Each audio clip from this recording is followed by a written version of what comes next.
સગવડ બી સરસ છે, ગવર્મેન્ટે બી સગવડ સારી કરી છે, કોઈ તકલીફ પડતી નહીં સાહેબ.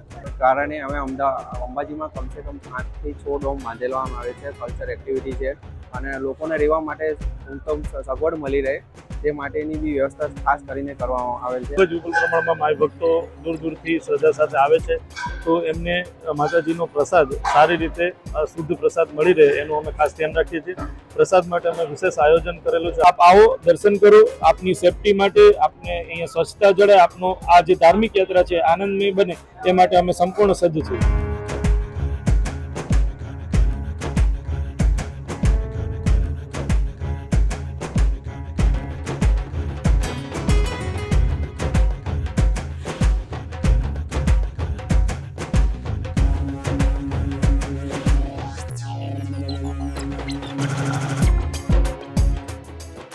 પેલા કરતા બહુ સગવડ છે, રહેવાની સગવડ, આવવાની લાઇટો બાઇટો દરેક રીતે સગવડ છે. રાતના હાલીએ તો કોઈ ટેન્શન નહીં અને દરેક જગ્યાએ વિશ્રામની બધું સગવડ થઈ ગઈ. પેલા તો કશું નતું, અત્યારે બધું જાત જાતનું નવું પાણી પીવાની વાટમાં સગવડ બહુ મળી આવે છે દરેક રીતે. પેલા એવું કશું નતું.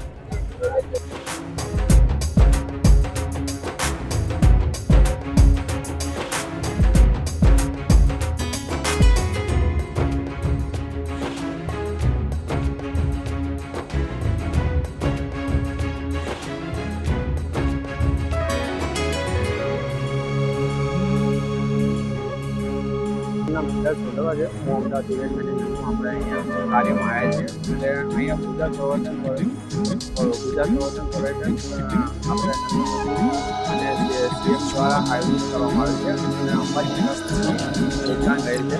જેના કારણે અમે અંબાજીમાં ડોમ બાંધેવામાં આવે છે. કલ્ચર એક્ટિવિટી છે અને લોકોને રહેવા માટે સગવડ મળી રહે તે માટેની વ્યવસ્થા ખાસ કરીને કરવામાં આવે છે. આ અત્યારે હાલમાં કામાક્ષી મંદિર જોડે 30 મીટર અને 40 મીટરના 2 ડોમ બાંધવામાં આવે છે. જેમાં બેની કેપેસિટી 500, 550 અને પ્લસ એક્સ્ટ્રા બેડ સાથે 2000ની કેપેસિટી છે. પણ એક્સ્ટ્રા માણસો સાથેથી આપણે 4-5 હજાર લોકો મેનેજમેન્ટ કરી શકીએ છીએ અને જોડે આપણે લોકોને પાણી અને સારી સુવિધા મળી રહે, શૌચાલય મળી રહે, ગરમ પાણીના હીટર છે અને સાઈડમાં પણ પાણી ગરમ કરવાની બી વ્યવસ્થા રાખેલ છે.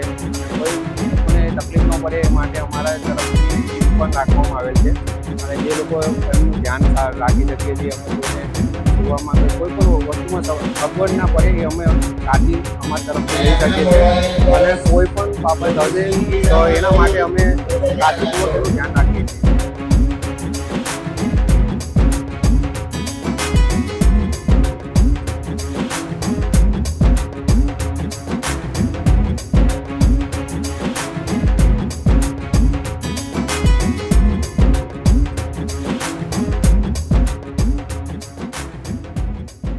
ભાદરવી પૂનમના મેળામાં અમે 5 વર્ષથી આવીએ છીએ. પણ અમારું ગામ હજી 250 કિલોમીટર છે. ત્યાંથી ચાલતા આવીએ છીએ અને સેફટી સગવડ બી સરસ છે, ગવર્મેન્ટે બી સગવડ સારી કરી છે, કોઈ તકલીફ પડતી નહીં સાહેબ.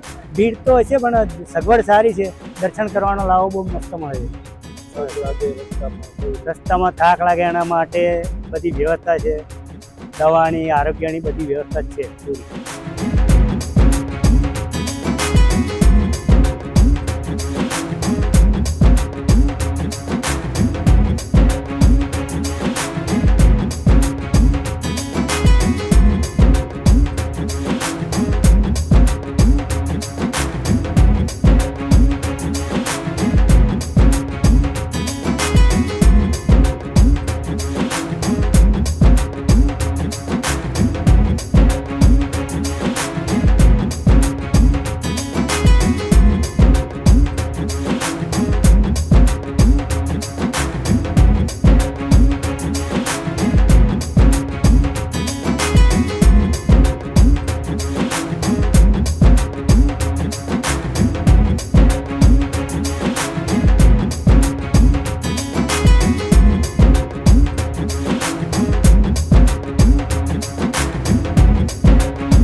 ભાદરવી પૂનમનો મેળો જે 12 તારીખથી 18 તારીખ સુધી છે એમાં ખૂબ જ વિપુલ પ્રમાણમાં માઈ ભક્તો દૂર દૂરથી શ્રદ્ધા સાથે આવે છે.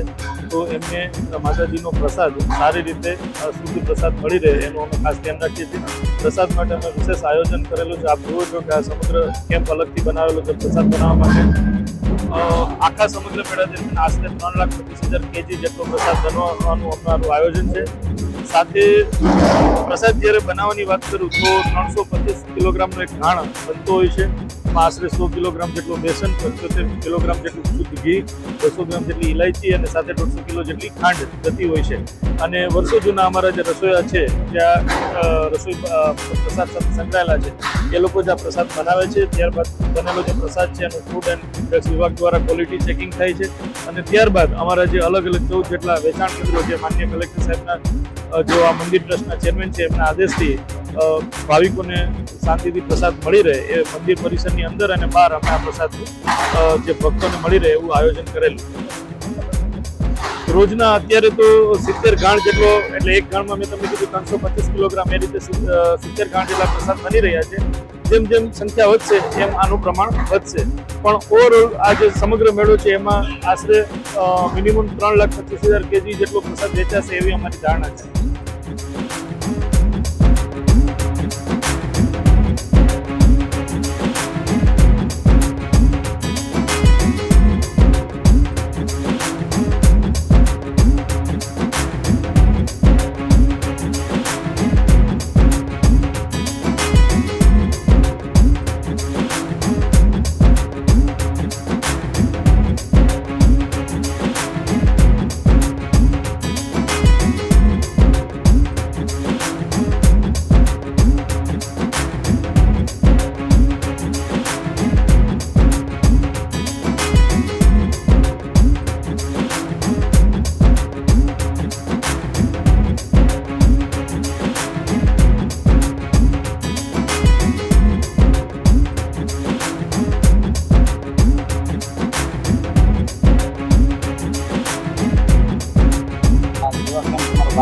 ચાલુ થયો છે. 12 થી 18 તારીખ સુધીનો સેવા કેમ્પ છે અને કેમ્પમાં રોજ એક દિવસના 12 થી 15,000 માણસો પ્રસાદ લેશે.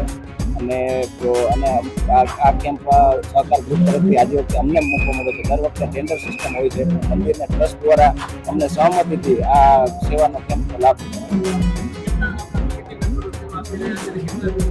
અમારું સહકાર ગ્રુપ છે એમાં સાથે ઇલેક્ટ્રોનિક મીડિયા પણ સાથે જોડાયેલું છે અને અમારા સહકાર ગ્રુપના 15 થી 17 બધા વ્યક્તિ અહીંયા સેવા પૂરી પાડે છે. ટોટલ પબ્લિક 12 થી 15,000 પબ્લિક જમે છે. 18 તારીખ સુધી પૂનમ તારીખ 18 છે. પૂનમના દિવસ તરીકે પ્રસાદ ચાલુ છે.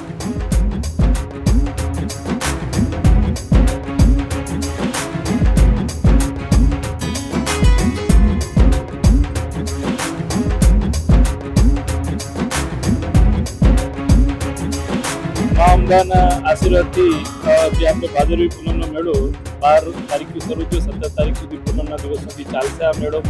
શરૂઆતના સમયમાં તો 1-2 દિવસ આયોજન થતા, પરંતુ ગુજરાત સરકાર અને બનાસકાંઠા જિલ્લા વહીવટીતંત્ર તરફથી અત્યારે આપણે 7 દિવસના સમગ્ર મેળાનું આયોજન કરેલ છે. સમગ્ર ગુજરાતમાંથી અને ગુજરાતની બહારથી પણ શ્રદ્ધાળુઓ માઈ ભક્તો મા અંબાના આશીર્વાદ મેળવવા માટે આવે છે. જ્યારે આ મેળામાં લોકો આટલા દૂરથી આવતા હોય, આટલી શ્રદ્ધાથી આવતા હોય, ત્યારે એમને ભોજનની ખાસ કરીને વ્યવસ્થા માટે અમે અહીંયા અંબાજી ખાતે જુદા જુદા 4 કેમ્પો લગાવેલા છે. અંબિકા ભોજનાલય જે આપણું મંદિર ટ્રસ્ટ તરફથી કાયમી ચાલતું ભોજનાલય છે અને ખાસ ગબ્બર તળેટી ખાતે ભાવિકો આવતા હોય છે. તો ભાવિકોને આટલી શ્રદ્ધાથી આવે તો એમને નિઃશુલ્ક ભોજન પ્રાપ્તિ થઈ શકે એ માટે ગબ્બર તળેટી ખાતે પણ અમે ભોજનાલયનું આયોજન કરેલું છે. જેમાં અમને પિન્ટુભાઈ ઝાલા જે રાજકોટનું સહકાર ગ્રુપ છે એમનું દાતા તરીકેનું સમગ્ર મેળા દરમિયાન સાથ સહકાર મળી રહ્યો છે. આ ભોજનાલયોમાં માત્ર નિઃશુલ્ક ભોજન નહીં પણ ક્વોલિટી વાળું ભોજન મળે, સાથે સાથે સ્વચ્છતા એટલી જ જળવાય અને લોકો શાંતિથી જમી શકે અને એક અનેરો આનંદ એ લોકો જે માઈ ભક્તો ઉત્સાહથી આવ્યા હોય એમનો ઉત્સાહ જળવાઈ રહે.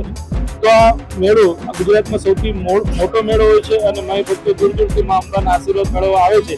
ત્યારે આપણે સૌ આ કલ્યાણકારી કાર્યમાં મા અંબાના પવિત્ર કામમાં અમને જે લોકોનો સહકાર મળે છે એમનું પણ જિલ્લા વહીવટીતંત્ર ખૂબ આભાર માને છે. અમે લોકોના રિવ્યૂ પણ જાણ્યા, પ્રતિભાવ પણ જાણ્યા, એટલે લોકોને પણ મેળાના આનંદમાં ખૂબ એ લોકો આનંદની લાગણી અનુભવે છે અને મા અંબા અમને આ જ રીતે સેવા કરવાની વહીવટીતંત્રને અને જે ગુજરાત સરકાર ખાસ કરીને આ મેળાની બાબતે ખાસ પબ્લિક સેફટી અને સ્વચ્છતા માટે અમને ખાસ નિર્દેશો મળેલા છે, તો એ માટેનું અમે પાલન કરી રહ્યા છીએ અને આમાં મા અંબા અમને આશીર્વાદ આપે એવી જ પ્રાર્થના. ગુજરાતની જનતા માટે મા અંબાના જે શ્રદ્ધા છે એમાં આપ આવો, આપની શ્રદ્ધા પૂરી કરો. અમે અહીંયા આપની સેવા માટે જિલ્લા વહીવટીતંત્ર તત્પર છીએ, દાતાઓ પણ અહીંયા તત્પર છે આપની સેવા માટે. આપ જોશો કે બનાસકાંઠા આવતા, અંબાજી આવતા ખૂબ જ રસ્તામાં મોટી સંખ્યામાં બહોળા પ્રમાણમાં અત્યારે તમને ટ્રાફિક જોવા મળશે. માય ભક્તો ચાલીને આવતા હોય તો એમને તમામ પ્રકારની જે સેવાકીય કેમ્પો છે એ પણ પોતાની સેવા કરી રહ્યા છે. તો આપ આવો, દર્શન કરો, આપની સેફટી માટે, આપને અહીંયા સ્વચ્છતા જળે, આપનો આ જે ધાર્મિક યાત્રા છે આનંદમય બને એ માટે અમે સંપૂર્ણ સજ્જ છીએ.